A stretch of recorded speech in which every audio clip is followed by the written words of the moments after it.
అక్క నమస్తే. అన్నయ్య నమస్తే. ఎలా ఉన్నారు? బాగున్నామన్నయ్య. బాగున్నారా? ఎస్. ఎలా ఉంది సాంస్కృతిక సారథి చైర్మన్గా ఆ పదవి? పదవి చాలా గొప్ప పదవి. ఉమ్, పల్లె పల్లె ప్రజల మధ్యకు వెళ్ళి ఉమ్, మరొక్కసారి ఒక పాటతోని ఆటతోని ప్రజల్ని చైతన్యవంతపరిచి ప్రభుత్వం అందజేస్తున్న పథకాలను అట్టడుగులున్న ప్రజలకు నిజమైన అర్హులకు వాళ్ళకు తెలియజేయడం బాధ్యతగా తెలంగాణ సాంస్కృతిక సారథి. తెలంగాణ సాంస్కృతిక సారథి తెలంగాణ పేద ప్రజలను అభివృద్ధిపరచడానికి, తెలంగాణని డెవలప్మెంట్ సెక్టర్లు తీసుకుపోవడానికి ఎంతో కీలక పాత్ర వహిస్తుంది. ఉమ్, సో ఆ బాధ్యత నాకు ఇవ్వడం, గద్దరన్న అంటేనే కళాకారుడు, ఉమ్, కళల పటిమ అయిన, ఉమ్, కళలకు, తెలంగాణ సంస్కృతికి, భారతదేశ సంస్కృతికి, కళారూపానికి ఒక యుగ పురుషుడు. సో ఆ బాధ్యత నాకు ఇవ్వడం చాలా ఆనందంగా ఉంది. సో ఇప్పుడిప్పుడే మొదలుపెట్టాము, అన్నీ రాసుకుంటున్నాము, అన్నీ తెలుసుకుంటున్నాము. అవి తెలుసుకొని ఒక్కొక్కటిగా ఏ విధంగా సాంస్కృతిక శాఖ నుంచి మన టీఎస్ఎస్ నుంచి ప్రజల్లోకి ఏ విధంగా చేరగలుగుతామని దాని ప్రణాళిక నడుస్తుంది. రైట్ అక్క. దీనికంటే బిఫోర్ కాస్త డిప్ట్గా అంటే క్లుప్తంగా మీ నేపథ్యం గురించి కూడా మాట్లాడుకుందాం. అన్నకి వెన్నెలెక్క, సూర్యమణి తెలుసు, ఇంకొకరు కూడా ఉన్నారు కదా, చంద్రమణి. మీరు ముగ్గురు ఈ సాంస్కృతిక సారథిలో చైర్మన్గా వచ్చిన తర్వాత ఒక చర్చ కూడా జరిగింది. వెన్నెలెక్కనే ఎందుకు ఎంచుకున్నారు? చాలామంది కవులు కళాకారులు ఉన్నారు కదా, చాలామంది తెలంగాణ ఉద్యమంలో పాల్గొన్నారు కదా, గద్దరన్న కూతురు కాబట్టే వెన్నెలెక్క సారథి చైర్మన్గా అపాయింట్మెంట్ అయిందా అనే క్వశ్చన్. అవును, చాలా మంచి ప్రశ్న. మొదటిగా తెలంగాణ సాంస్కృతిక సారథిగానే ఎందుకు? చాలామంది గద్దరన్న శిష్యులు మహా గొప్ప కవులు కళాకారులు ఉన్నారు, మహా గొప్ప కవులు కళాకారులు. వాళ్ళని కాకుండా వెన్నెలమ్మనే ఎందుకు అని అంటే, తెలంగాణ వచ్చిన తర్వాత దేశంలో ఎక్కడ లేని విధంగా తెలంగాణ సాంస్కృతిక సారథి ఏర్పడిన తర్వాత ఒక విమర్శ ఏంటంటే, అందులో తెలంగాణ సాంస్కృతిక సారథిలో ఉన్న వాళ్ళు నిజమైన కళాకారులు కాదు, కొంతమంది అన్యాయం అయిపోయాము, మాకు ఉద్యోగం రాలే అని డివైడ్ అయిపోయింది వేరియేషన్. అదొకటి మొదటిది. వీటిని మనం కలుపుకోవాలి అంటే ఈ సాంస్కృతిక సారథిలో ఉన్న కళాకారులు కూడా మన వాళ్ళే, మన బిడ్డలే. ఒక పాట అటు ఇటు వాడింటారు, చిన్నపిల్లలు అయి ఉంటారు. సో వాళ్ళు మనవాలే, బయట ఉన్న కళాకారులు కూడా మనవాలే. ఈ కళాకారులను కలుపుకునే శక్తి ఎవరికి ఉంటుంది? ఈ కళాకారులందరూకి తండ్రి ఎవరు? ఈ కళాకారులందరూ ఎవరైతే గోసి తెలంగాణ, ఆంధ్రప్రదేశ్, సౌత్ ఇండియా చూస్తే జిల్లాల నుంచి, పల్లెల నుంచి వచ్చిన ఏ కళాకారుడు ఎలా వస్తారంటే ప్యాంట్ షర్ట్ వేసుకొని వస్తారా? కాదు కదా. గోసి, గొంగడి, గజ్జలు, రుమాలు కట్టుకొని వస్తారు. And that is the brand ambassador style of Gaddar garu. So ఇక్కడున్న కళాకారులు, అక్కడున్న కళాకారులు ఎవరైతే తెలంగాణ వచ్చిన తర్వాత కులం పేరు మీద, మతం పేరు మీద రాజకీయ పార్టీలుగా వాళ్ళుగా చీలిపోయారు. వాళ్ళనందరినీ కలుపుకునే ఒక మహాశక్తి ఎవరు? ఎందుకే కళాకారులు కలపాలి? ఎందుకంటే కళాకారులని కలుపుకొని ఏ కళాకారుల ద్వారా ఆట పాటై పల్లె పల్లెకు తిరిగి వాళ్ళకి తిండి ఉన్నా తిండి లేకపోయినా రోడ్ల మీద పండుకొని, చెట్ల కింద పండుకొని, పుట్టల కింద పండుకొని వాళ్ళ బతుకులేమైపోతుంది, భార్య పిల్లలు ఇల్లునే మర్చిపోయి 10 ఏండ్లు పల్లె పల్లె తిరిగి చైతన్యవంత పరిచారు. ఆ కళాకారులు మహాశక్తి, వాళ్ళకు గౌరవం ఇవ్వాలి, వాళ్ళని కలుపుకోవాలి. ఆ మహాశక్తిని మరొక్కసారి మహాశక్తిని దగ్గర చేసి కలిపి, ఏ తెలంగాణ అయితే కోరుకున్న మా తెలంగాణ మనకు వచ్చిందా? భౌగోళిక తెలంగాణ వచ్చింది, మరి సామాజిక తెలంగాణ ఏది? ఎంతోమంది అమరులైన ప్రపంచంలో ఎక్కడ లేని విధంగా ఇంటి నుంచి ఒక అమరుడు ఉన్నాడు, ఇంటి నుంచి ఒక కళాకారుడు, ఇంటి నుంచి ప్రతి ఇల్లు ఒక ఉద్యమ బాటల ఇల్లు అన్నప్పుడు ఆ తెలంగాణ వచ్చిందా? మరి పునర్నిర్మించుకోవడానికి ఎవరు మన సారథులు? ఎవరు నిజమైన నాయకులు? వాళ్ళే కళాకారులు అని ఒక బ్రాడర్ ఆస్పెక్ట్తోని మనం కళాకారులందరినీ కలుపుకుందాం. మరొక్కసారి గద్దరన్న కోరిక, నానా ఆపరేషన్కి ఎందుకు వెళ్తున్నావు అంటే, నేను ఆపరేషన్ చేసుకుంటే ఒక 10 ఏళ్ళు బతుకుతా బిడ్డ, నా గొంతు పని చేయదంట, నా గుండె పని చేస్తుందంట, నా గొంతు పని చేస్తుందంట, నా బుర్ర పని చేస్తుందంట, నా కాలు చేలు పని చేయదంట. ఆయన సరే హాస్పిటల్ బెడ్ మీద పండుకొని తెలంగాణ నుంచి మరొక సాంస్కృతిక యుద్ధాన్ని మొదలుపెట్టబోతున్నాను. అది ఏందంటే భారత రాజ్యాంగాన్ని రక్షించడం, ఓట్ల విప్లవాన్ని తేవడం, తెలంగాణని పునర్నిర్మించుకోవడం. రైట్ అక్క, ఓకే. సో దాన్ని ఉద్దేశంలో పెట్టుకొని కళాకారులని కలుపుకొని, ఆ శక్తి ఎవరు నా ప్లేస్లో కాకుండా ఇంకోనో పూసబెట్టుకున్నారనుకోండి, కులం అడ్డం వస్తుంది, మతం అడ్డం వస్తుంది, ఈయన ఆ పాటల పనిచేసి ఇంట్లోకి వచ్చిందని ఉంటుంది. ఇప్పుడు వెన్నెలమ్మని తీసుకొని వచ్చి పెట్టారు కాబట్టి ఎస్ మా గద్దరన్న బిడ్డ అని ప్రతి ఒక్క కళాకారుడు అనడం, ప్రతి ఒక్క కళాకారుడు రావడం. నేను కూడా ఒక కన్ను తెలంగాణ సాంస్కృతిక సారథి కళాకారులైతే, ఇంకొక కన్ను నా అన్నలు, అక్కలు, నా గద్దరన్న శిష్యులు, గద్దరన్న బిడ్డలు, వాళ్ళందరినీ కలుపుకొని మళ్ళీ పల్లె పల్లె తిరిగి మనం ఏం కావాలి తెలంగాణలో, తెలంగాణ వచ్చిన తర్వాత ఉద్యోగాలు వచ్చాయా రైట్ అక్క. నా క్వశ్చన్ అనేది ఆ బ్రాడర్ ఆస్పెక్ట్లో నన్ను తీసుకొచ్చి ప్లేస్ చేయడం జరిగింది. కాంగ్రెస్ పార్టీలో మీకు కంటోన్మెంట్ ఎమ్మెల్యేగా అవకాశం ఇచ్చారు, అక్కడ మీరు ఓడిపోయారు. తద్వారా మీ స్థాయిని పెంచారు అనుకోవచ్చు. వ్యక్తిగతంగా గద్దరన్న కూతురుగా కాకుండా ఒక ఎమ్మెల్యే స్థాయిలో, ఇంతకుముందు సాధారణ ఒక ఉపాధ్యాయురాలుగా ఉన్న మిమ్మల్ని ఎమ్మెల్యే స్థాయికి తీసుకెళ్లారు. అదే క్రమంలో ఏ ఎమ్మెల్సీ ఇచ్చి మిమ్మల్ని ఆ స్థానంలో పెట్టవచ్చు, కానీ ఒక సాంస్కృతిక సారథి చైర్మన్ చేయడంలోనే అంతర్యం ఏమిటి? అది మీకు స్థాయిని తగ్గించిందని ఎప్పుడైనా అనిపించిందా? మొదటగా ఒక సామాన్యమైన ఉపాధ్యాయులు కానుండి నేను చాలా కష్టపడి, గద్దరన్న మాకు చదువులు చెప్పలేదు, ఎగ్జామ్లకు స్కూల్కి ఫీజు ఇవ్వలేదు, సూర్యమన్నకు, చంద్రమన్నకు, వెన్నెలమ్మకు, అట్లాగే ఎంతోమంది మహానుభావుల కుటుంబాలు అలాగే కష్టపడి చదివి I'm a doctorate from Osmania university. Okay, right. Doctor Vennela, MBA, PhD, NET qualified and post graduation in school leadership management. Okay. I am more bigger than an MLA or MLC. Exactly. That is my individual qualification is. So చాలా గౌరవం ఇచ్చింది Congress party. AICC నుంచి వచ్చిన దేశం నుంచి వచ్చిన Congress party గౌరవం అంటే గద్దరన్నని ఆ గొప్ప మహానుభావుడు చరిత్ర ఆగిపోవద్దని ఒక అవకాశం ఇస్తే, మేము రెడీ ఉంటే ఎస్ రెడీ అని కంటోన్మెంట్కి ఎమ్మెల్యేగా టికెట్గా ఇస్తే యుద్ధంలో దిగినానన్నాను నేను. ఎమ్మెల్యే ఎలక్షన్స్లో పోటీ కాదు, it is an war for me. గద్దరన్న చెప్పిన యుద్ధ భూమిలో ఉంటాను, నా ఓటు నేనే వేసుకుంటాను అన్నాడు. ఆ స్క్రీన్ చూశాను, ఆ షార్ట్. గద్దరన్న ఎస్ మా నాన్ననే ఎవరు ఓటు వేయకుండా నా ఓటు నేనే వేసుకుంటానంటే, చాలామంది నీకు ఏం తెలుసు పొలిటికల్ బ్యార్, మా నాన్ననే అన్నారు. నేనెంత దిగుతా యుద్ధంలోకి అనేది, యుద్ధంలోకి దిగిన తర్వాత ఓటమి చాలా అద్భుతం. ఓడినవాడే గెలుస్తాడు అని గుణపాఠం.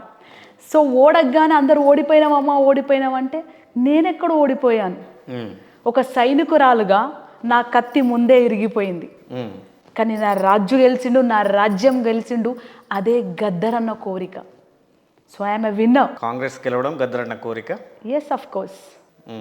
ఒక నిరంకుశిత పాలనని ఓడించి ఒక ప్రజాస్వామిక పార్టీని ముందు నిలబెట్టారు. ఎందుకు ప్రజాస్వామిక పార్టీ అని గద్దరన్న గారు తన జీవిత పయనంలో కాంగ్రెస్ సపోర్ట్ చేస్తూ వచ్చాడంటే, భారత రాజ్యాంగాన్ని రక్షించుకోవడం. ఒకప్పుడు పల్లె మనది, పార మనది, పరుగు మనది అన్నప్పుడు మొదలైన యుద్ధం. ఆ పాట విని, నేను మొన్ననే విన్నాను, ఆ పాట విని ప్రతి ఒక్క మా భూమి మాది, మా ఇల్లు మాది, నువ్వేంద్రా అని కొట్లాడి కట్టలు బట్టి కారం బట్టి కొట్లాడిన సమయం గద్దరన్న పాట. అదే గద్దరన్న అప్పుడు యుద్ధ రీతి, అప్పుడు కొట్లాడాల్సిన ఆవశ్యకత ఉన్నప్పుడు ఆ కొట్లాట అది. మరి ఈ తరం వాళ్ళకు, రానున్న తరం వాళ్ళకు కొట్టాలంటే పల్లె మనది, పార మనదే కాదు, పాలన కూడా మనదే అన్నాడు గద్దరన్న. సో ఈ పాలన రావాలంటే మనం బతకాలే. ఫస్ట్ ఆఫ్ ఆల్ మనకు మన బతుకు తెరవాళ్ళు ఉండాలంటే బతకనివ్వట్లేదు ఈ సమాజం. మరో ఇంకొక ఆయుధం అంటే భారత రాజ్యాంగాన్ని రక్షించుకోవడంలోనే ఉంది ఆయుధం. సో భారత రాజ్యాంగాన్ని రక్షిస్తా అని తమ జీవితాలను త్యాగం చేసుకుంటూ భుజాల మీదకు మోస్తున్నాం. ఏదైతే పార్టీ ఉందో అది Congress party, the biggest party of the country, the democratic party of the country. అందులో అన్ని కులాల వాళ్ళు, మతాల వాళ్ళు కలిసి మెలిసి ఒక మతానికి సంబంధించిన పార్టీ కాదు, ఆ పార్టీకి సపోర్ట్ చేస్తూ పయనించాడు. కాబట్టి ఇక్కడ నిరంకుశ గడిల పాలన దిగాలంటే నెక్స్ట్ ఆల్టర్నేటివ్ ఎవరు అంటే కాంగ్రెస్ పార్టీ. కాబట్టి సపోర్ట్ చేశారు. అందుకే రాజు గెలిచాడు, రాజ్యం గెలిచింది, నేను గెలిచాను. మీరు ఇంకొకటి అన్నారు, ఎందుకు ఎమ్మెల్సీ ఇవ్వలేదు, ఇంకోటి ఇవ్వలేదు అంటే ఇందాక చెప్పాను, మీ స్థాయిని తగ్గించారా అని అడుగుతున్నాను. తగ్గించలేదు. నేను తగ్గించలేదు. ఒక గెలిస్తే ఎమ్మెల్యేకి వెళ్తే కంటోన్మెంట్కే ఉండేదాన్ని, ఎమ్మెల్సీ ఇస్తే ఇంకొక ఏరియాకే ఉండేదాన్ని కదా. యాజ్ తెలంగాణ సాంస్కృతిక సారథిగా మళ్ళా గద్దరన్న చాలా అమితంగా ప్రేమించేది. జీవిత పయనమంతా పల్లె పల్లె పల్లె తిరుగుకుంటూ వచ్చారు. సో మరొక్కసారి నాకు అవకాశం ఇచ్చింది, పల్లె పల్లె తిరిగే అవకాశం ఇచ్చింది అని అనుకుంటున్నాను నేను. ఓకే అక్క, సాంస్కృతిక సారథి గురించి మాట్లాడుకుందాం. సాంస్కృతిక సారథిలో ఎంతమంది కళాకారులు ఉన్నారు అక్క? 526 ప్రస్తుతానికి పనిచేస్తున్నారు. 526. వాళ్ళంతా గవర్నమెంట్ ఉద్యోగస్తులేనా? పర్టికులర్ గవర్నమెంట్ అనలేము. దీని స్పెషల్ జీవో తీసుకొచ్చి అప్పుడున్న ప్రభుత్వం దీని స్పెషల్ జీవో కింద పక్కన పెట్టి, ఎందుకంటే అప్పుడున్న తెలంగాణలో కళాకారులు పనిచేస్తారు కాబట్టి వాళ్ళని తీసుకొచ్చి ఇందులో పెట్టి పేమెంట్స్ జరుగుతున్నాయి. దానివల్ల గవర్నమెంట్లో ఒక భాగమే, నాట్ డైరెక్ట్లీ గవర్నమెంట్. అది ఎందుకు ఇవ్వట్లేదు? గవర్నమెంట్లో భాగంగా చూడడమే కాదు, గవర్నమెంట్లో భాగం చేసి జీవో పాస్ చేస్తే, వీలైతే దానికి ఒక చట్టం చేస్తే గవర్నమెంట్ ఉద్యోగస్తులకు వర్తించేటువంటి అన్ని సదుపాయాలు, అవకాశాలు వాళ్ళకు కూడా వస్తాయి కదా. ఎందుకు ఆ పని చేయట్లేదు ప్రభుత్వం? అది మీరు ప్రశ్న 10 ఏళ్ల ముందు, ఒక 2 ఏళ్ల ముందు అడగాల్సింది. ఆ ప్రశ్న ఓ 2 ఏళ్ల ముందు అడగొచ్చింది. డెఫినెట్గా ఆ టైంలో కూడా అడిగాము, ఆ టైంలో ఇంప్లిమెంట్ కాలేదు. ఇప్పుడు దాని రివెంజ్ అనేది కళాకారుల తరపున కూడా ఆ ప్రభుత్వానికి. సో ఇప్పుడు ఈ టీఎస్ఎస్కి చైర్మన్గా నేను వచ్చి 1.5 మంతే అయింది, జస్ట్ 1.5 మంత్. సో దానికోసం మీ ప్రయత్నంగా మీరు అంటే ఎందుకు ఇవ్వలేదు అంటే ఇప్పుడు వచ్చి 1.5 మంత్ అయింది. 1.5 మంత్ రాగానే జియో పాస్ చేసి పర్మనెంట్ చేస్తామనేది ఉండదు. ఒక క్యాబినెట్ ర్యాంక్ ప్రకారం క్యాబినెట్లో చర్చించి మనం గవర్నమెంట్ శాఖలో తీసుకుంటున్నామంటే ఒక ప్రణాళిక ఉంటుంది, ఒక సిస్టమేటిక్ ప్రొసీజర్ ఉంటుంది, ఒక పాలసీ ఉంటుంది. దాని ప్రకారం ఏ దాని కింద వర్తిస్తుంది, ఎందుకు తీసుకోవాలి, ఎక్కడ ప్లేస్ చేయాలి, ఎలా తింపాలి, ఎలా చేయాలి అనేది ఒక సిస్టమేటిక్ ప్రొసీజర్ వస్తుంది. ఇప్పుడు మేము వచ్చి పెట్టి ఇంకొకరు వచ్చి తీసేస్తున్నాం అది కాదు కదా. సో ఈ కళాకారులని ఏ విధంగా మనం వాళ్ళకు సహాయం చేయొచ్చు, ఏ విధంగా మనలోకి తీసుకోవచ్చు, ఏ విధంగా కళా నైపుణ్యాన్ని వాళ్ళు చేసుకుంటూ ప్రజల్లోకి తీసుకుపోవచ్చు అని తీసుకొచ్చి పెట్టిందే అందుకోసం మనం. సో అట్లా కళారంగం గురించి మాట్లాడుకుంటూ పోతూ ఉంటే శాఖ గురించి నేను ఒక 45 days రిపోర్ట్ అని ప్రిపేర్ చేస్తాను. వచ్చిన వారంకే అందరూ అనుకున్నారు గద్దరన్న బిడ్డకి ఏం తెలుసు అంటే, ఎక్కడ పుట్టాను నేను, ఎక్కడ పుట్టాను, ఆయన కడుపులో పుట్టాను, ఎక్కడో అక్కడ ఉంటుంది కదా, బ్లడ్లోనే ఉంటుంది కదా, బ్లడ్ అయితే మార్చలేము కదా కదా. సో వచ్చిన వారంకే ఒక రిపోర్ట్ ప్రిపేర్ చేస్తాం, మొదటి రిపోర్టే. మళ్ళీ 2వ వారికి ఇంకో 20 పేజీలు అయింది. అది చూసి ఇంత చదవాలమ్మా అంటున్నారు. సో ఆ ఒక రిపోర్ట్ ప్రిపేర్ కనుక మీరు అన్నట్టు మనకు అవకాశం ఉంటే తప్పకుండా తెలంగాణ కోసం తమ జీవితాలు అంకితం చేసిన వాళ్ళని దాన్ని గవర్నమెంట్లో కలుపుకునే భాగంలో వెళ్ళొచ్చు. It's a policy making, it's a cabinet making, it's not my individual decision. సొంత ఇల్లు అయితే, సొంత దుకాణం అయితే అందరిని పెట్టుకుంటాం. You have to take an initiation కదా. ఇనిషియేషన్, ఎస్, ఏదంటే అది ఇనిషియేషన్ తీసుకోలేదు కదా. I mean educated, right? I cannot give a false statement. That is what గద్దరన్న వాంటెడ్. గద్దరన్న ఏమంటే ఈ రాజకీయ వ్యవస్థను మారుస్తా అన్నాడు. మేబీ నేను మార్చకపోవచ్చు, కానీ I will be bit part. ఎందుకు ఈ క్వశ్చన్ అడగాల్సి వచ్చిందంటే, చాలామంది కళాకారులతో మాట్లాడినప్పుడు మాకు ఉద్యోగాలు ఇచ్చారు కరెక్ట్, కానీ దానికి ఒక జియో కానీ పర్మనెంట్ కానీ అవుట్సోర్సింగ్ కానీ కాంట్రాక్ట్ కానీ ఏ పద్ధతిలో ఆ ఉద్యోగాలు లేవు. దానికి రెగ్యులర్గా పేమెంట్స్ లేవు, దానికి ఒక సెక్యూరిటీ లేదు. సో మేము తెలంగాణ ఉద్యమంలో మేము ఆడి పాడి గ్రామాలన్నీ చైతన్యం చేసి మా జీవితాలను అంతా తెలంగాణ ఉద్యమంలో పెట్టిన మాకు ఒక భరోసా అనేది మాకు కల్పించాలి కదా అనే ఒక ఆవేదన నేను వాళ్ళలో చూశాను. అందుకని మీ ముందు నేను కల్పించాలనే వాళ్ళ ఆవేదనలు తెలుసుకునే అందరినీ కలుపుకునే పోయే గద్దరన్న బిడ్డనే పెట్టారు. సో నేను జాయిన్ అయిన 1 వీకే జిల్లా వారీగా సమీక్ష చేసి జిల్లా వారీగా 10 రోజులు మాట్లాడి వాళ్ళ బాధ సాధకాలన్నీ తెలుసుకొని చెప్పాను. ఒక మంచి మాట చెప్పాను, గద్దరన్న బతుకున్నంతసేపు ఆయన కాలు మొక్కలేదు, కానీ మీ కష్టాలను తీర్చడానికి నేను మీకోసం ఎవరి కాలైనా మొక్కడానికి వెనుక ఉన్నాను. దీనికంటే ఇంక గొప్పగా ఎవరు చెప్తారు చెప్పండి. సో మీరు అన్నట్టు ఇప్పుడు నుంచే కాదు, గత 10 ఏళ్ళుగా చాలా ప్రామిసెస్ చేశారు పాత ప్రభుత్వం. అది చేస్తాం, ఇది చేస్తాం. మీరు రిటైర్ అయ్యేటప్పుడు ఎంఆర్ఓ స్థాయిలో రిటైర్ అవుతారు, 1,00,000 పెన్షన్ వస్తుందని ఏమేమో చెప్పారని మన కళాకారులే వాళ్ళ మీటింగ్లో చెప్పారు. సో మనం పాతే పక్కన పెడతాం, ఇప్పుడు ఏం చేయగలుగుతాం, అదే నా క్వశ్చన్ కూడా. సో ఇప్పుడు ఏం చేయగలుగుతాం అనేది వచ్చి 1 మంత్ అయింది. కాబట్టి ఫస్ట్ ఆఫ్ ఆల్ ఏం చేయాలి, జీతాలు కరెక్ట్ చేయడం, వాటి మీద ఫోకస్ చేసాం. ఇప్పుడు జీతాలు ఆల్రెడీ కాంగ్రెస్ పార్టీ వచ్చిన తర్వాత 3 నెలలకు ఒకసారి జీతాలు, ఒకటే కదా అన్ని డిపార్ట్మెంట్లో అలాగే ఉంది. తర్వాత ఫస్ట్ పిఆర్సి ఎప్పుడో 2018లో పిఆర్సి రిలీజ్ చేస్తామన్నది మనం రాగానే మొదటి పిఆర్సి ఇచ్చి ఒక్కొక్క కళాకారుడికి 31,868 రూపాయలు శాలరీ ఇస్తున్నాము. సో దాంతో పాటు ఇమీడియట్గా మేము ఒక ప్రొసీజర్ ప్రిపేర్ చేసి medical health card and health insurance కోసం మా రెడీ అయ్యి సబ్మిట్ చేయడం జరిగింది. దాని ఇమీడియట్గా ఫస్ట్ ఆఫ్ ఆల్ ఆరోగ్యానికి సంబంధించింది, ఇన్సూరెన్స్ సంబంధించింది, జీతాల టైంకి సంబంధించింది అది చేసిన తర్వాతే మళ్ళీ రెండోసారి మాట్లాడతా అని దాని మీదనే వర్క్ ప్రొసీజర్ అవుతుంది. సో ఒక్కొక్కటి చేసుకుంటూ మన కళాకారులు కావాల్సింది ఏంటి, బేసిక్ రిక్వైర్మెంట్స్, బేసిక్ నీడ్స్, ఆ బేసిక్ నీడ్స్ మనం ఇచ్చినందుకు అద్భుతంగా పర్ఫామ్ చేస్తాం. సో అందుకే నిన్న జరిగిన తప్పుల్ని మనం సరిదిద్దడానికి వచ్చాం. సో మొదటి టైంకి జీతాలు వేయడం, ఒక మెడికల్ ఇన్సూరెన్స్ ఇవ్వడం, అట్లాగే వాళ్ళకు వాహనాలు ఇవ్వడం, ఏమి లేకున్నా సరే మనం ఒక రిప్రజెంటేషన్ పెట్టాం. మా కాంగ్రెస్ పార్టీ వచ్చినాక స్త్రీలకు అందరికి బస్సు కిరాయి ఫ్రీ.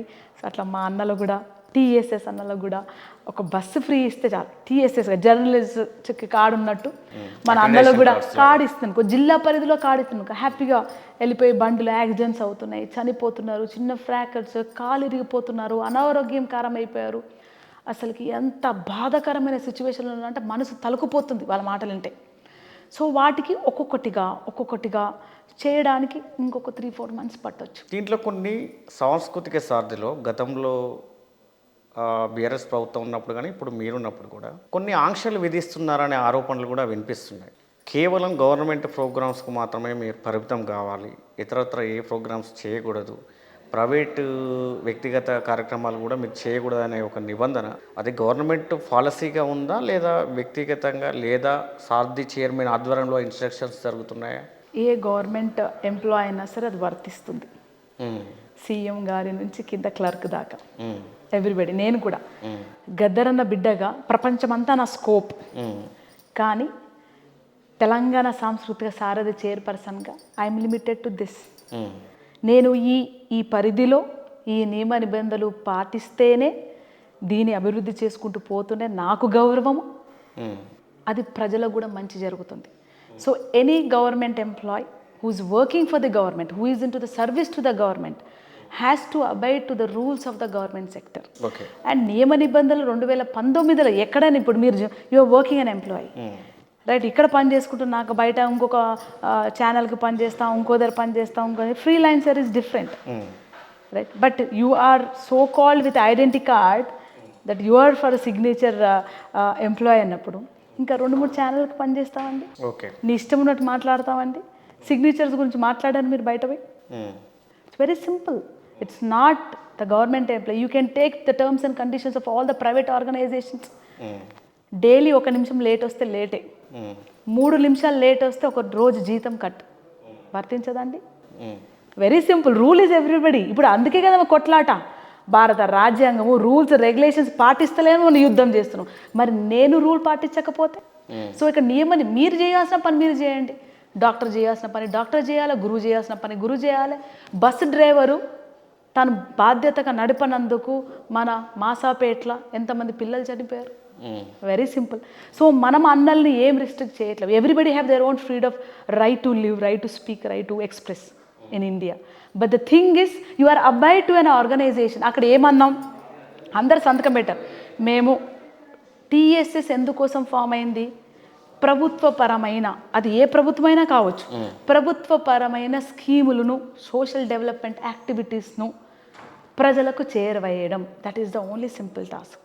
మీకు ఇంకేమైనా పర్సనల్గా ఉంటే మీరు చేసుకోవచ్చు, కానీ దీనికి లోబడే చేసుకోవాలి ఉంటుంది. ప్రైవేట్ ఛానల్స్ వాడుతున్నారా, అది కూడా టర్మ్స్ అండ్ కండిషన్స్ ఉంటుంది. శాఖ గురించి చెడుగా మాట్లాడొద్దు, ప్రభుత్వాన్ని గురించి చెడుగా మాట్లాడొద్దు, దానికి లోబడి చేసుకోవాలి అని చెప్పాం.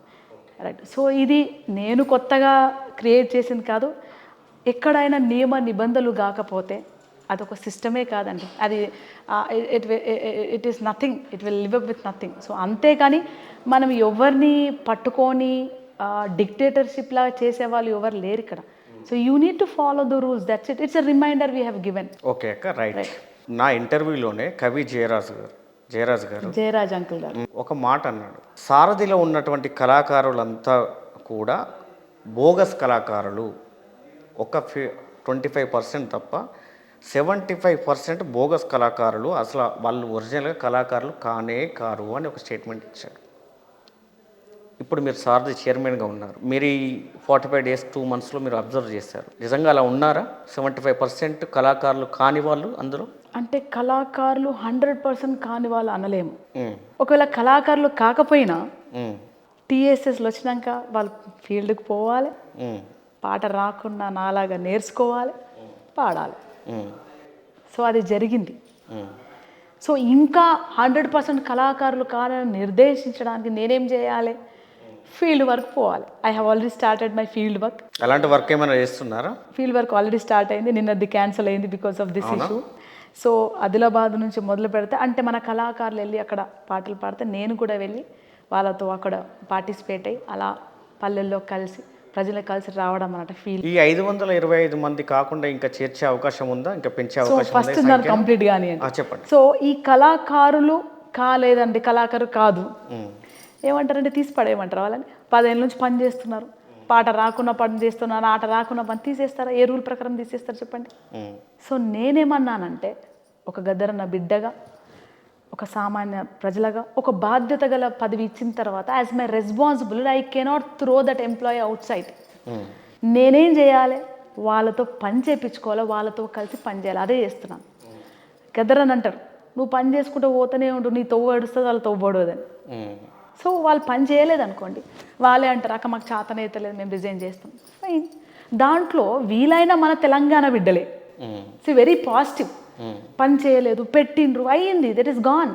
నా ఇప్పుడు వాళ్ళతో పని చేయించుకుంటాం, వాళ్ళతో కలిసి ఉంటాం. వాళ్ళకు కూడా కావాల్సింది గౌరవం, వాళ్ళకు కూడా కావాల్సింది ప్రేమ, వాళ్ళకు కూడా కావాల్సిన టైంకి జీతాలు. కష్టపడుతున్నారు, పాట రాకుండా నేర్చుకొని వాడు ఉద్యోగం వచ్చినందుకు అటెండెన్స్ మానిటరింగ్ అయితేనే ఉంది.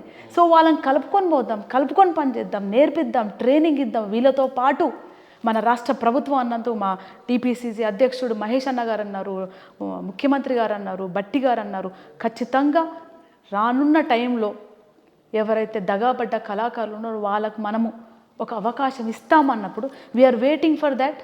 వాళ్ళు రాగానే అలాంటి ప్రయత్నం ఏమైనా జరుగుతుందా ఇంకా కళాకారులను తీసుకోవాలని? అది ఆల్రెడీ అనౌన్స్ చేస్తారు, ప్రయత్నం అవుతుంది కూడా దానికి ఒక, ఎందుకంటే కొంచెం జాగ్రత్తగా మళ్ళీ ఇంకొకసారి ఎటువంటి ప్రాబ్లం చేస్తుంది కాబట్టి అది ప్రభుత్వం తీసుకున్న బాధ్యత. సో వాళ్ళని కలుపుకొని పోవాలి. ఇప్పుడు మీ దాంట్లో ఆఫీస్లో పని చేస్తుంటే we will give a chance, నేర్పిద్దాము. రాగానే తీసి పడేస్తే your dictatorship, your monarch. Right. అయినాయి తప్పులు, అయినాయి, ఎక్కడ తప్పులు కాలేదు, తప్పుల్ని సరిదిద్దుకొని ముందుకెళ్ళిన వాళ్ళే గొప్పలు కదా. సో ఆ పాజిటివ్ కానాలి. అందుకే గదరన్న బిడ్డని తీసుకొచ్చి బెటర్. వీలైన మనోలే కోరస్ ఇచ్చినాం. కోరస్ ఇస్తే ఇప్పుడు నేను కోరస్ ఇచ్చిన అంటే నేను సింగర్ని కాదా?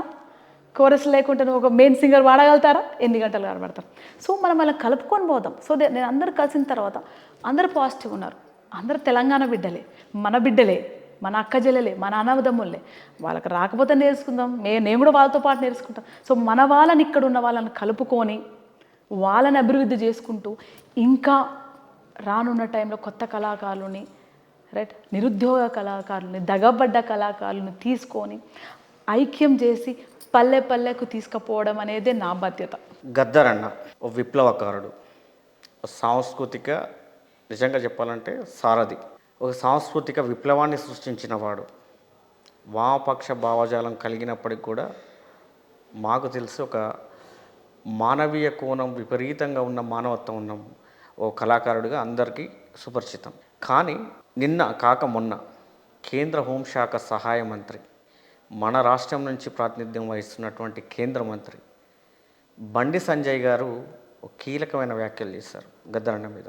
ఇటీవల పద్మశ్రీ అవార్డులు, పద్మభూషణ్ అవార్డులు, పద్మవిభూషణ్ అవార్డ్స్ ప్రకటించిన నేపథ్యంలో మన రాష్ట్రం నుంచి తెలంగాణ ప్రభుత్వం పద్మభూషణ్, పద్మశ్రీకి పంపించిన వాళ్ళలో గద్దర్ పేరుంది. గద్దర్కు ఎందుకు ఇవ్వలేదని రేవంత్ రెడ్డి ప్రశ్నిస్తే, గద్దర్కు ఎందుకు ఇస్తాము, తను నక్సలైట్ భావజాలం కలిగిన వ్యక్తి, తను ఒక నక్సలైటు, మా కార్యకర్తలను చంపాడు, మా నాయకులను చంపాడు, పోలీసులను చంపాడు, అటువంటి వ్యక్తికి మేము ఎందుకు ఇస్తామనే ఒక ఆరోపణలు చేశాడు, అభిప్రాయాన్ని వ్యక్తపరిచాడు. దీనిపైన గద్దరన్న కూతురుగా, సాంస్కృతిక సారథి చైర్మన్గా మీరు ఎలా స్పందిస్తారు? మొదటిగా ఒక బాధ్యత గల స్థాయిలో ఉండి దేశ రాజకీయాలలో ఒక కీలక పాత్ర వహిస్తున్న స్థానంలో ఉండి, అది కీలకమైన మాటలు కాదండి, చెత్త మాటలు అంటారు. అలా మాట్లాడడం చాలా బాధగా అనిపించింది. తెలంగాణ బిడ్డగా ఉండి, ఏ తెలంగాణ గడ్డ మీద ఉండి మీరు రాజ్యసభలు, ఎంపీలు అయి ఉండి ఆ గడ్డ తెచ్చిపెట్టిన గొప్ప యోధుడు గురించి అట్లా మాట్లాడడం అనేది యావత్ తెలంగాణ, ఆంధ్ర, భారతదేశ ప్రజలు 2 రోజులుగా ఎంత వ్యతిరేకత వచ్చిందో నిజం కళ్ళ ముందు కనిపిస్తూనే ఉంది. సో దాన్ని తప్పకుండా బండి సంజయ్ అన్న గారికి, అన్న తెలుసు, నాన్నగారికి కూడా చాలాసార్లు కలిశారు, నేను కూడా 2-3 సార్లు కలిశాను. అన్న చాలా మంచోడు తెలుసు. కాకపోతే ఒక స్థాయిలో ఉన్నప్పుడు చాలా జాగ్రత్తగా మాట్లాడాలి, చాలా తెలుసుకొని మాట్లాడాలి. చాలా విషయాలు అన్నగారికి తెలివే అనిపించింది నాకు. ఆ మాత్రం తెలియకుండా అంత ఉన్నత స్థాయిలో ఉన్న వ్యక్తి మాట్లాడతారని మీరు అనుకుంటున్నారు? ఇప్పుడు గదర్న సంపిండు అన్నాడు. సంపిండు అంటే ప్రూఫ్ చూపెట్టు. మరి ఆయన బతికే ఉండే కదా, మీ యుగం మన యుగంలోనే బతికి ఉండే కదా, అది ఎప్పుడో తాతల కాలం కాదు కదా. Gaddar was just there 2 years ago. మీరు కూడా కలిసారు, తెలంగాణ ఉద్యమంలో పార్టిసిపేట్. అప్పుడు అడగాల్సింది, why you did not question. సరే మీరు అట్లా అంటున్నారు కదా, మరి మన మన ప్రధానమంత్రి మోడీ గారు, మీ బీజేపీ నాయకురే గద్దర్ గారు చనిపోగానే కుటుంబానికి సంతాపం పలుకుతూ ఒక పత్రం పంపించారు, లెటర్. గద్దర్ గారిని భారతదేశ ప్రజలు కోల్పోతున్నారు, అంత మహానుభావుణ్ణి, తెలంగాణ ఒక కళాత్మకమైన కళారంగాన్ని, ఒక కళా రెవల్యూషన్ నడిపిన ఒక గొప్ప వ్యక్తి కోల్పోయినందుకు కుటుంబానికి మీకు సంతాపం తెలియజేస్తున్నామని అని ప్రధానమంత్రి మోడీ గారు పంపించిన, అంటే ఆయన మెచ్చుకున్నారు, నువ్వు చెప్తున్నావు అంటే మీరు కరెక్టా, ఆయన కరెక్టా?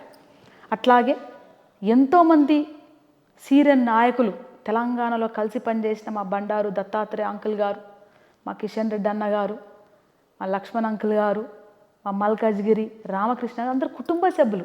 హలయ బలయలో గద్దరన్న లేంటికి హలయ బలయ నడపని అంటాడు బండారు. నాన్న చనిపోయినా కూడా మీరు రావాలని ప్రత్యేకంగా ఇంటికి పంపించి అమ్మని పిలిపించారు. అమ్మ ఆరోగ్యంగా ఉండి వెళ్ళలేకపోయారు. సో మీ పార్టీలో ఉన్న సీనియర్ నాయకులు కరెక్టా, మీరు తప్ప, లేదంటే వాళ్ళు తప్ప, మీరు కరెక్టా తెలియదు కదా. సో మీరేమో దొంగ అందరు చంపంటే మాత్రం చూపెట్టండి.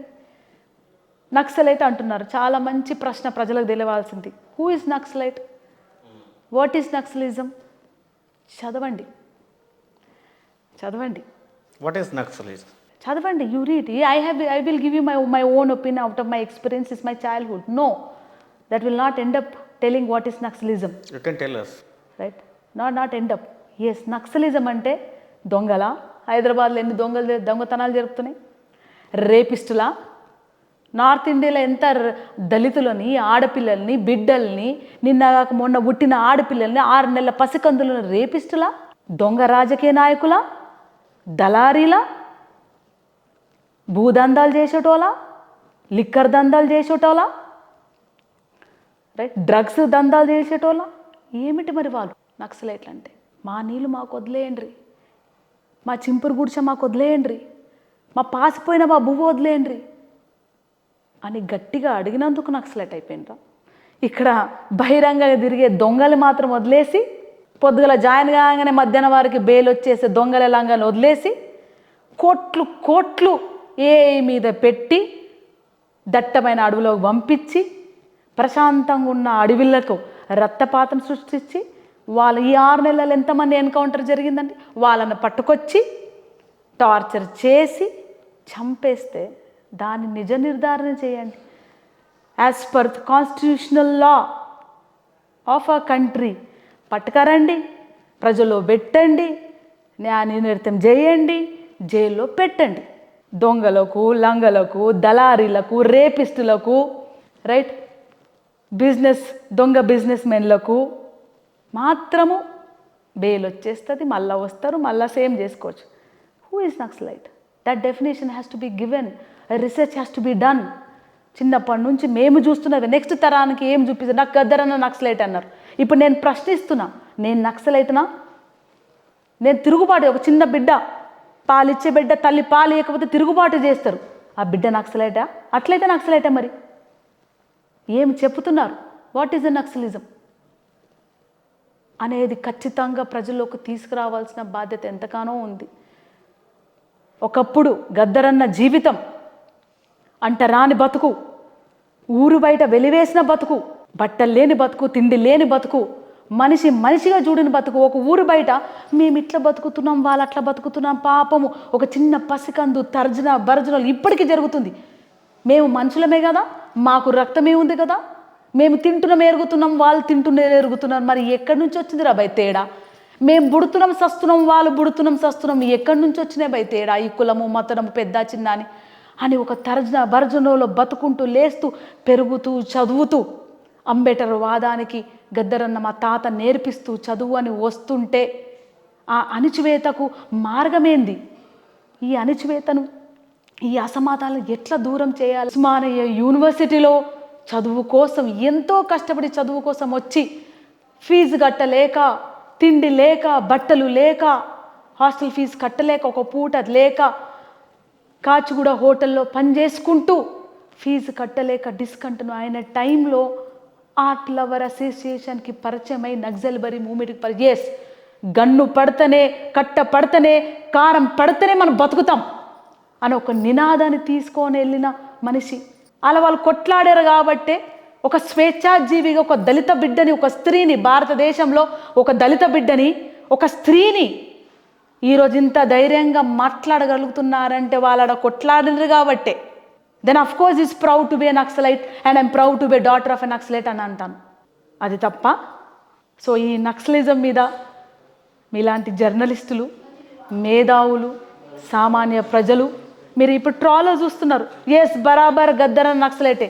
ఆయన నక్సలైట్ భావజాలాన్ని ఏ విధంగా తీసుకుపోయాడు? ఆయన నక్సలైట్ ఒక్కడే కాదు, ఆయన అంబేద్కర్ వాది, ఆయన ఒక బౌద్ధమతవాది. ఆయన కట్టెకు పంచశీల రంగులు ఉన్నాయి. మా చిన్నాన్న చనిపోయినప్పుడు బౌద్ధ మత ప్రకారం ఆయనని సమాధి చేసాం. గద్దరన్న చనిపోతే బౌద్ధ మత ప్రకారం సమాధి చేసాం. ఆయన ఒక అంబేద్కర్ వాది, ఒక పులేవాది, ఒక సావిత్రి పులే జ్ఞానం ఒక్కటే మెలుగు అన్నాడు. ఆయన ఒక కాంశీరామ్ ఆశయాలను తీసుకుపోయాడు, ఒక జగ్జీవన్ ఆశయాలను తీసుకుపోయాడు. ఆయన భారత రాజ్యాంగాన్ని రక్షించమన్న ఓటర్ ఐడి చేసుకొని నేను ఈ ఓటుతోని భారత రాజ్యాంగాన్ని మారుస్తాను. ఒక మానవిత మనిషి మీరు అన్నట్టు ఆయన వీటన్నిటికి ముందు ఒక మనిషి. చిన్నప్పుడు బాధపడ్డారు, అరే అన్నం లేదు మాకు, వాళ్ళు అన్నం అంతా వేస్ట్ చేస్తున్నారు, మాకు బట్టలు చినిగిపోయిన బట్టలు, వాళ్ళకి 20-30 బట్టలు ఉన్నాయి అని ఒక మనసులో ఒక మానవత బాధి, ఒక చీమను కూడా చంపని మనిషి. రైట్, ఆ కోణంలో చూడ that is a broader aspect. ఇలాంటి చిన్న చితక రాజకీయ నాయకులకు అర్థం కాదు అది. నిజంగా బండి సంజయ్ గారు చేసిన ఆరోపణల వెనుక రాజకీయం ఏదైనా ఉందని మీరు భావిస్తున్నారా? రాజకీయం అంటే చాలా చాలా ప్రజలకు చాలా క్లియర్గా అర్థమవుతుంది. వాళ్ళే ఫోన్ చేసి చెప్పారు. భారత చరిత్రలో ఒక మహాయుద్ధం నడుస్తుంది. స్వాతంత్ర యుద్ధం ఏ విధంగా నడిచిందో అట్టడుగుల నుంచి పల్లె పల్లె నుంచి ప్రతి ఒక్క ప్రజల్లో ఏ విధంగా ఉద్యమం నడిపారో స్వాతంత్ర ఉద్యమం, అలాగే భారత రాజ్యాంగాన్ని రక్షించుకునే యుద్ధం మొదలైంది. దానికి భయపడి ఇంకొక వర్జన్ వాళ్ళు ఏం చేస్తున్నారంటే, ఎస్ మేము భారత రాజ్యాంగం రాస్తున్నాం, మేమే భారత మాతకి జై, మేమే భారత మాత వారసులం, మేమే భారతదేశాన్ని రక్షిస్తాం అంటూ చాప కింద నీరులాగా మనువాదాన చేస్తున్నా. మీరు అంటున్నది బీజేపీనా కేంద్ర ప్రభుత్వం అన్నా? కేంద్ర ప్రభుత్వమే బీజేపీ మతవాది పార్టీ కాబట్టి. అది నేననుడు కాదు, ప్రజలనుడు, ప్రజల మాట. ఇక నేను చెప్తున్నా, రాష్ట్ర ప్రభుత్వం ప్రతిపాదించినా కూడా కేంద్ర ప్రభుత్వం బీజేపీ ప్రభుత్వం, మీరన్న బీజేపీ ప్రభుత్వం పద్మభూషణ్ పద్మశ్రీ అవార్డు గద్దర్ అన్నకు ఇవ్వకపోవడం పట్ల మీ యొక్క అభిప్రాయం ఏంటి? మొదటిగా మనకు వచ్చిన 2 అవార్డులకు చాలా ఆనందపడుతూ గౌరవిస్తూ మన అన్నలకి పెద్దలకు వాళ్ళకు అభినందనలు తెలుపుతూ మన ముఖ్యమంత్రి గారు తన భావనని తెలంగాణ ప్రజల భావనని వ్యక్తపరిచారు. వ్యక్తపరచడం చేశారు, కానీ నిందించలేరు, బెదిరించలేరు, ఇష్టం నుంచి మాట్లాడలేదు.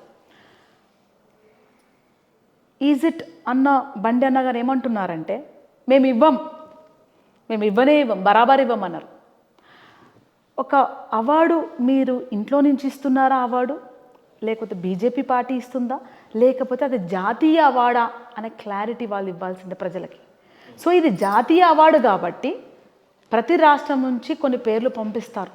దాంట్లో జాతీయ అవార్డులో ఒక ప్రోటోకాల్ ఉంటుంది, సెలక్షన్ కమిటీ ఉంటుంది, ఇవ్వలేకపోయి ఉండొచ్చు.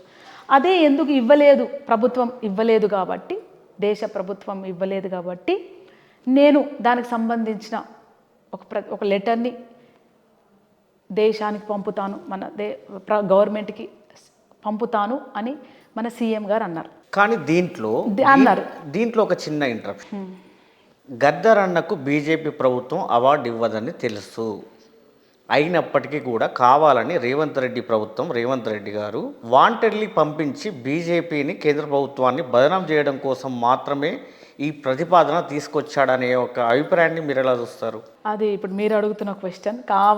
కావాలని పంపించడేమో. If you just say Telangana, the biggest icon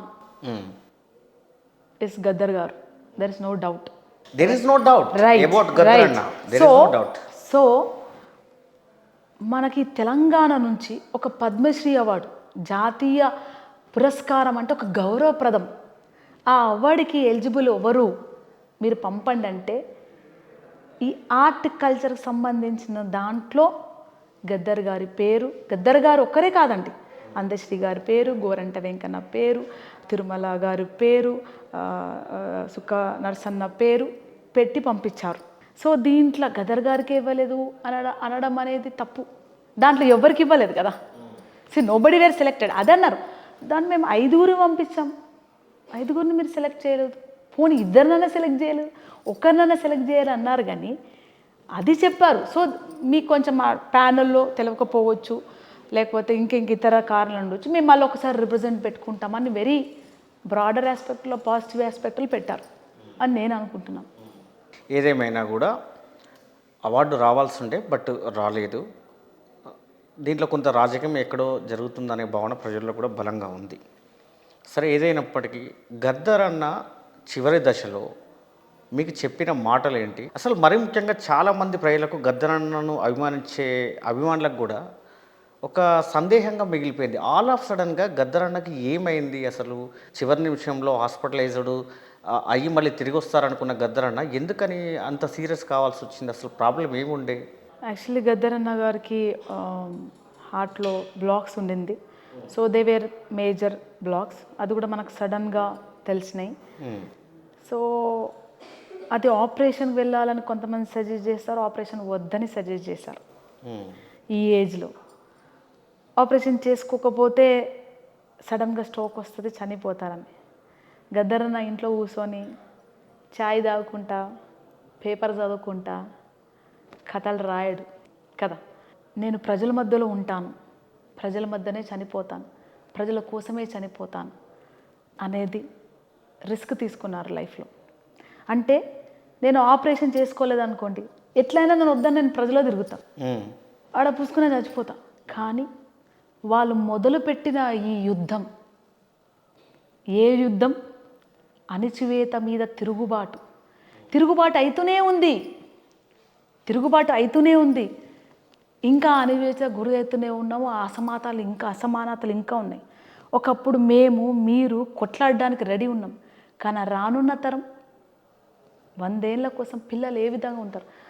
ఒక బాటిల్ ఇవ్వకపోతే సూసైడ్ చేసుకుంటున్నారు. ఒక సబ్జెక్ట్లో ఫెయిల్ అయితే పిల్లలు సూసైడ్ చేసుకుంటున్నారు. ఒక బిర్యానీ ప్యాకెట్ కొనియకపోతే అలిగిల్లి వదిలి వెళ్ళిపోతున్నారు పిల్లలు.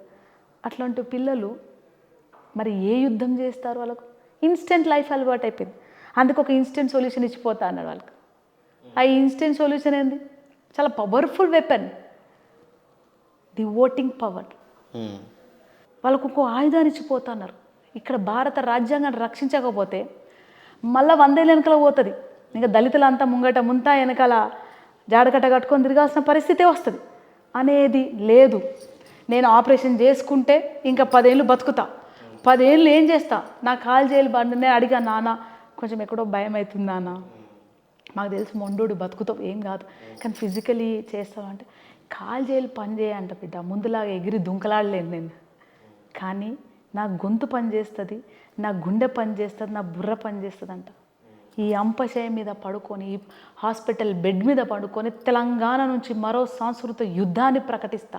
భారతదేశం అంతా భారత రాజ్యాంగాన్ని రక్షించుకోవడం, ఓట్ల విప్లవాన్ని రక్షించుకుంటాం, తెలంగాణను పునర్నిర్మించుకొని యుద్ధాన్ని ప్రకటిస్తానికి గొప్ప ఆశయాన్ని ఎంచుకొని ఆయన ఆపరేషన్కి వెళ్ళి మృతి చెందాడు. ఆపరేషన్ చేస్తున్న క్రమంలో మృతి చెందాడు. ఆపరేషన్ అయిపోయిన తర్వాత, సక్సెస్ అయిన తర్వాత ఫెయిల్ అయిందన్నారు. సో దానికి దెర్ ఆర్ మెనీ రీజన్స్ అన్నమాట. ఒక చిన్న ఆరోపణ కూడా ఉంది దీంట్లో, వైద్యుల నిర్లక్ష్యమా లేకపోతే ఎక్కడైనా మిస్కమ్యూనికేషన్ అయిందా? చాలా ఉండుంటే వైద్యుల నిరీక్షణ అనలేము. సామాన్య మంచి కాదు కదండి గద్దరన్న. గద్దరన్న సామాన్యమైన మంచి కాదు. ఏమిటి చాలా కారణాలు ఏమున్నాయి? అంటే చాలా కారణాలు ఉంటే, first of all maybe calculation wrong ఉంటుంది.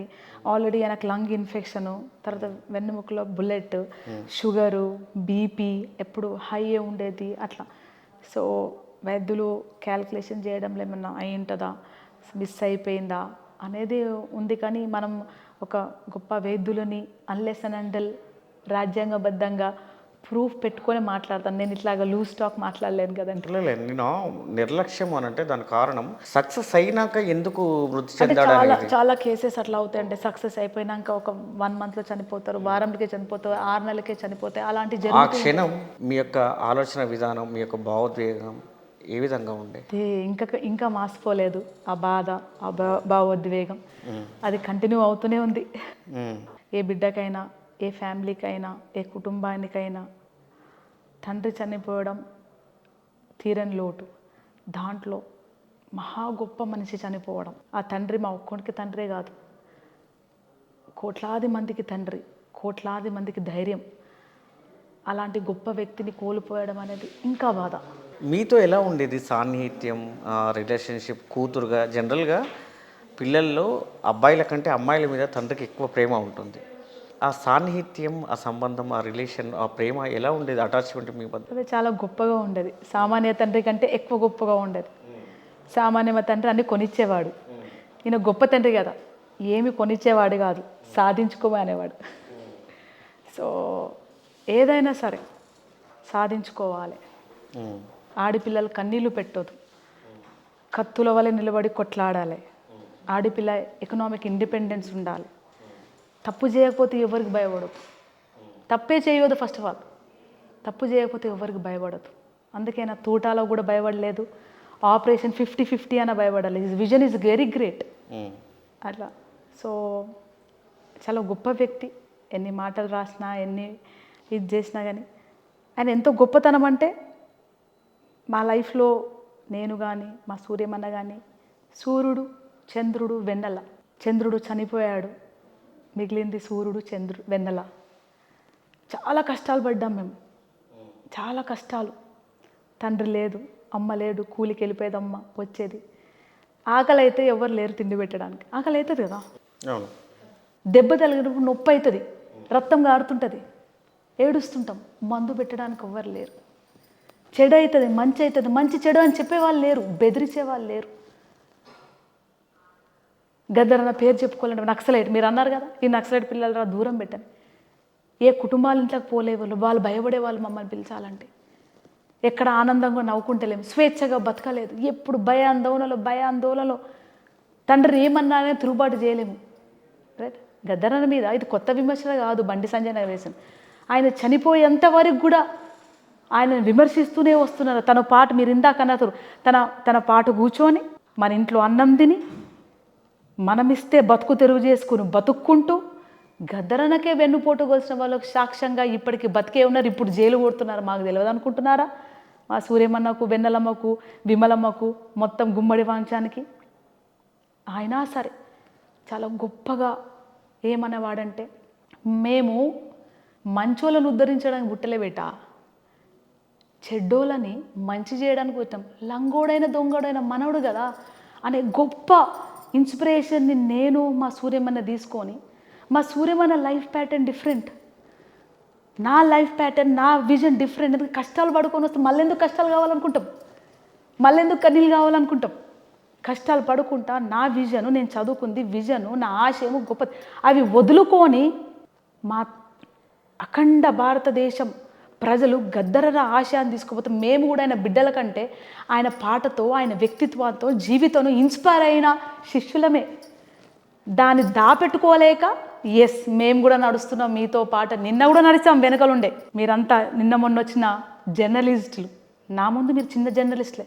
నేను పెద్ద పెద్ద జర్నలిస్టులను చాలా చిన్నప్పుడే చూసా, 2 ఏళ్ళు ఉన్నప్పుడు చూసా, 3 ఏళ్ళు ఉన్నప్పుడు చూసా, 10 ఏళ్ళు ఉన్నప్పుడు చూసా కదా.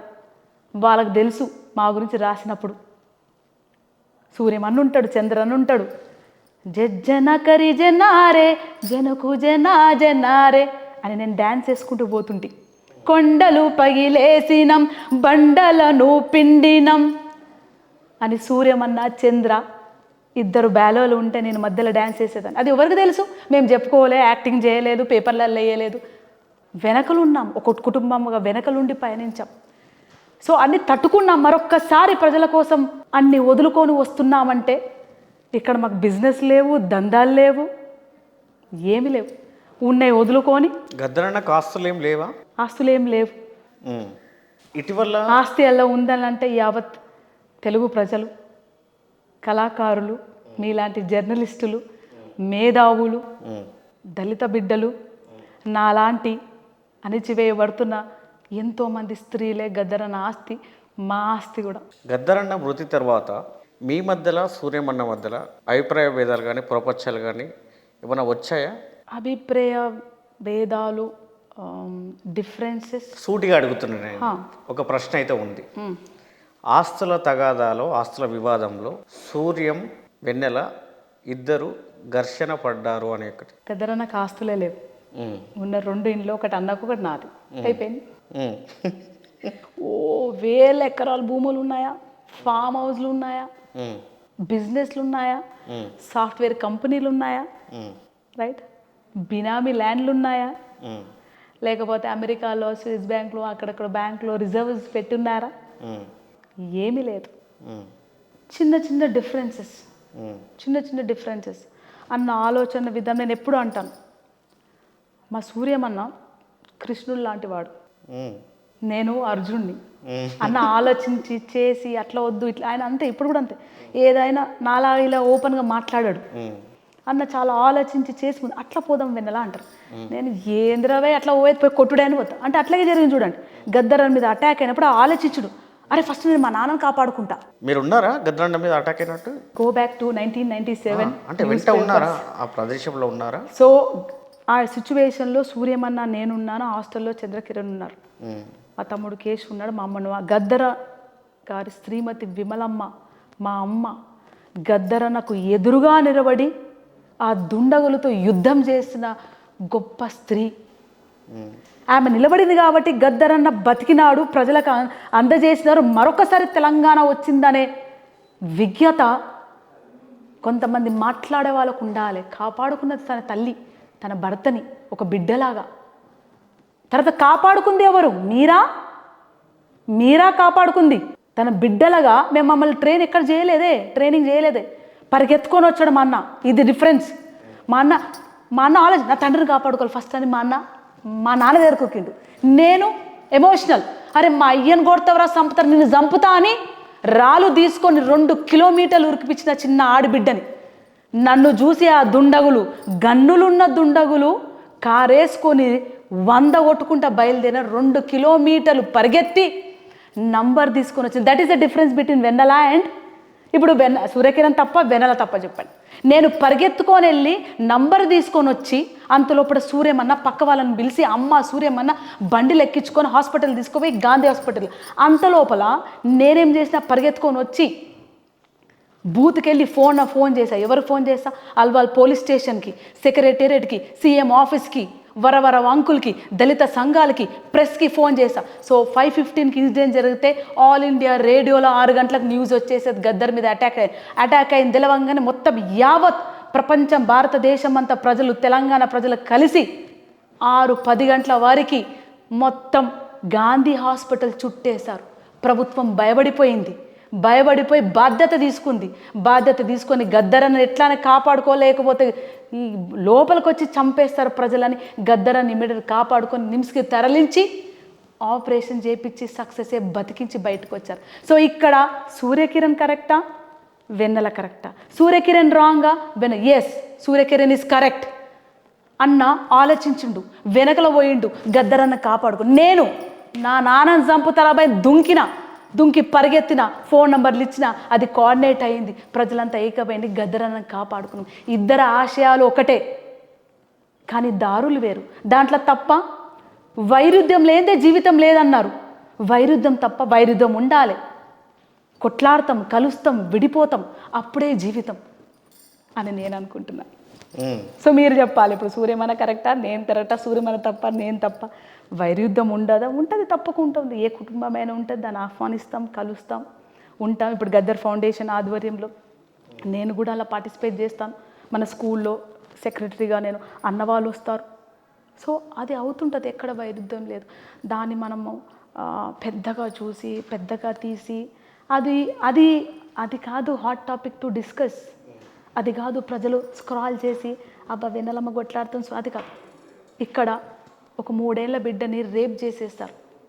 దానికి కారణం ఏంటి? ఒక బిడ్డ అమ్మ ఫోన్ గుంజుకొని ఫోన్ చూడొద్దని కూరగాయలు కోస్తుంటే ఒక రాడ్ తీసుకొచ్చి 6 ఏళ్ల బిడ్డ రాడ్ తీసుకొచ్చి తల మీద కొట్టారు.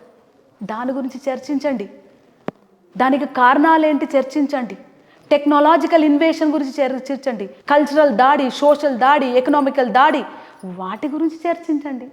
ఇది చర్చ గల అంశం కాదు. మీలాంటి గొప్ప జర్నలిస్టులు అడిగే క్వశ్చన్ కూడా కాదని నేను అనుకుంటున్నాను. లేదు, అడగాల్సిన అవసరం ఏముందంటే మిమ్మల్ని వ్యక్తిగతంగా కూడా అభిమానించేవాళ్ళు, ప్రేమించేవాళ్ళు, కలిసి ఉండాలి, బాగుండాలని కోరుకునే వాళ్ళు, ఎక్కడో ఏదో చిన్న గ్యాప్ ఏదైనా ఉందేమో అనే వాళ్లకు మీ నుంచి సమాధానం ఇవ్వడం కోసం అడిగిన ప్రశ్న. తప్పకుండా అది మా అన్న కాబట్టి నేను కలిసే ఉన్నాము, కలిసే ఉంటాము చెప్పా కదా అన్న ఆలోచిస్తాడు. నేను కొంచెం ముందుకు ఎమోషనల్గా పోతాను, మళ్ళీ వెనక తిరిగి చూస్తాడు, మా అన్న ఏం చేస్తున్నాడు అని చూసి మళ్ళీ వెనక 2 అడుగులు వేస్తాను. అంతే డిఫరెంట్గా మీరు కలిసి ఉండాలి, బాగుండాలి, సమాజం కోసం మరింత మీరు పని చేయాలి, అన్న వారసత్వాన్ని ముందుకు కొనసాగించాలి. దాంట్లో ఎవరికి అనుమానం లేదు. అండ్ గద్దర్ అన్నలో మీకు బాగా ఇష్టమైన పాట మీ నోట? అన్ని పాటలు గుండెని కదిలిస్తాయి. ఏ పాట ఎక్కువ కాదు, ఏ పాట తక్కువ కాదు. ఆయన నోట ప్రతి పాట హోలే హోలో హోలియా హోలా బలే బలే బలే బలే బలే హా, అంత సున్నితమైన పాట, అంత ఆవేశం పండించే పాట ఒక మనిషి పాడుతుంటే ఎంతో గుండెల్ని కదిలిస్తాయి. సో నాకు అన్ని పాటలు ఇష్టమే. కానీ చివరిగా తను రాస్తూ పాడి ప్రజలకు అంకితం చేశాడు పాట. మీరు అన్నారు కదా, ఆ పాట అడిగాం, నాన్న ఈ పాట రాస్తున్నారంటే రాయాలి బిడ్డ, ప్రజలు మర్చిపోతారు, అమాయకులు, వాళ్ళకు గుర్తు చేస్తూ ఉండాలి, వాళ్ళను ప్రతినిత్యం చైతన్యవంతం పరుస్తూ ఉండాలి. So you have to motivate them. ఈ పాట వాళ్ళ జీవిత గమ్యాన్ని చెల్లిస్తుంటుంది. ఈ పాట ప్రతినిత్యం చైతన్యవంతపరుస్తుంటుంది. ఆ పాట నేను మీకోసం ఒక బిట్టు పాడతాను. మూగబోయిన గొంతులో రాగమవరు తీసెదరో, ఆ జీరబోయిన గొంతులో జీవమెవరు పోసెదరో. ఆ తుపాకులకు ఆ తుపాకులకు ఎదురు నడిచిన నా తూటనెవరు దాసెదరో మూగబోయిన గొంతులో రాగమెవరు తీసెదరో. రైట్. సో ఈ పాట నాకు ముందుకు నడిపిస్తుంది. అట్లాగే ఎంతోమంది కళాకారులు, మేధావులు, జర్నలిస్టు, ప్రజలని కదిలించిన పాట. మనం ఏంటి, మనం ఏం చేయాలి, మన రానున్న బిడ్డల కోసం ఏం చేయాలి, ఆయన ఒక స్వర్గాన్ని భూమి మీద స్వర్గం భూమి మీద తీసుకొస్తామా? ఎస్, స్వర్గమే భూమి మీద రావచ్చు. కానీ మనిషిలో ఉన్న ఒక చిన్న గుణాన్ని పక్కన పెడితే ఆ గుణం ఏంటంటే స్వార్థం అనే గుణాన్ని షిఫ్ట్ డెలీట్ చేస్తే అగో మీలాగా అద్భుతంగా నాలాగా నవ్వుతూనే ఉంటామనేది ఆయన కలల్ని నెరవేర్చాలని ముందుకు వచ్చాము. అందరితో పాటు నిన్నటి వారికి వెనకలనే ఉన్నాము. నేను, అన్న, అమ్మ, గద్దరన్న కుటుంబ సభ్యులు, గద్దరన్న కుటుంబ సభ్యులందరూ హైదరాబాద్లోనే ఉన్నారు. పని చేసుకుంటున్నాం. మీతో పాటు ఎవరు గదర్కా బేటా అని చెప్పుకుంటారా? దందా కర్రే క్యా, దగా కర్రే క్యా అంటే మీరు వారసులు గారా? మిమ్మల్ని తొక్కి బెదిరించి చేస్తేనే వారసులా? No, that is wrong. మేము మీ వెనకల ఉన్నాము, మీతో పాటే ఉన్నాము, మీతో పాటే మీ వెనకాల మీ కోరస్ మీ అడిగే నిన్న గద్దరన్న కోరస్గా ఎట్లున్నామో ఈరోజు సారథి చైర్పర్సన్గా అయినా సరే నేను కోరస్ ఇచ్చుకుంటూనే వస్తున్నాను. ఓకే అక్క, థ్యాంక్ యూ సో మచ్. సాంస్కృతిక సారథి చైర్మన్గానే కాకుండా భవిష్యత్తులో మరిన్ని ఉన్నతమైన పదవులు అలంకరించాలని, గద్దరన్న వారసత్వాన్ని, స్ఫూర్తిని మీరు కొనసాగిస్తారని మనస్ఫూర్తిగా కోరుకుంటూ థ్యాంక్ యూ సో మచ్ అక్క. Thank you so much.